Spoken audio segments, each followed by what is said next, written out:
পাণ্ডব এসেছে নিজ বংশ মর্যাদা রক্ষার্থে রাজ্যযজ্ঞ করার জন্য।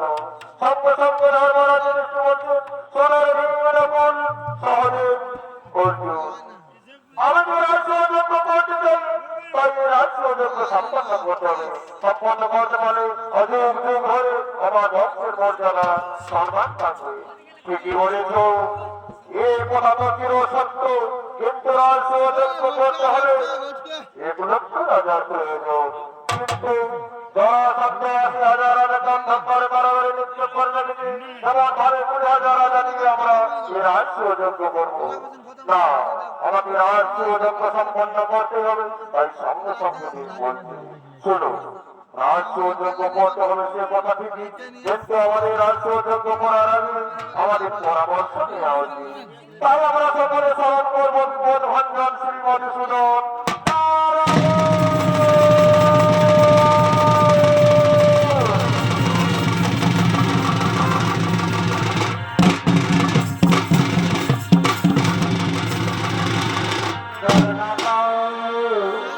সঙ্গে সঙ্গে সেই বিপদ ভঞ্জন শ্রী মধুসূদন এসে উপস্থিত হয়েছে।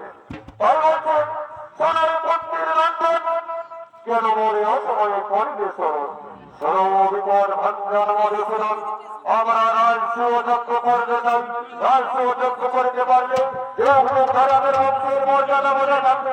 হ্যাঁ ঠিকই বলেছ, ধরে বংশের মর্যাদা রক্ষা থাকবে, কিন্তু রাজ্যযজ্ঞ করতে হলে 1,00,000 রাজা ছাড়া কোন রক্ষাই সম্ভব নয়। তাই সত্য আমি জানি যে 80,000 রাজাকে তার নিজের পক্ষে বন্দী করেছে, যেমন ভাবে 20,000 রাজা করে দিয়ে এই রাজ্যযজ্ঞ করেছে। শোনো, চিন্তার নেই তো কোনো কারণ, আমি যাবো আমার সামনে যাবে ভীম অর্জুন, ছদ্মবেশের উত্তরে পরিবেশে ওই যারা পক্ষ পদে করিব বলে পক্ষ করে আনিব এখন যাবো নিজে নিজে আরো করা হবে।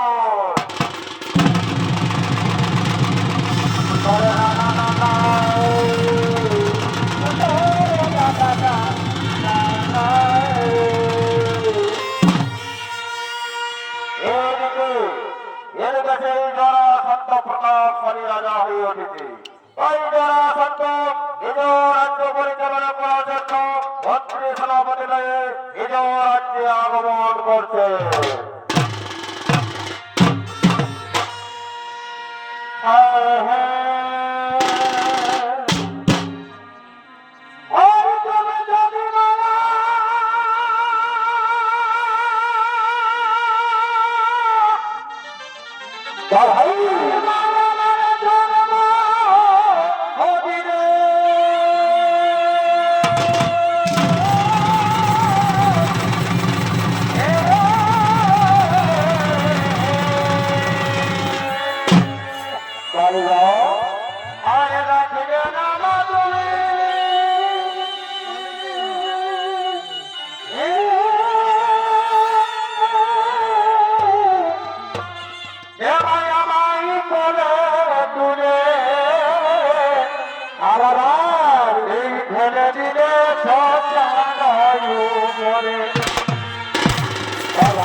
এই খুঁজে মনি পাগল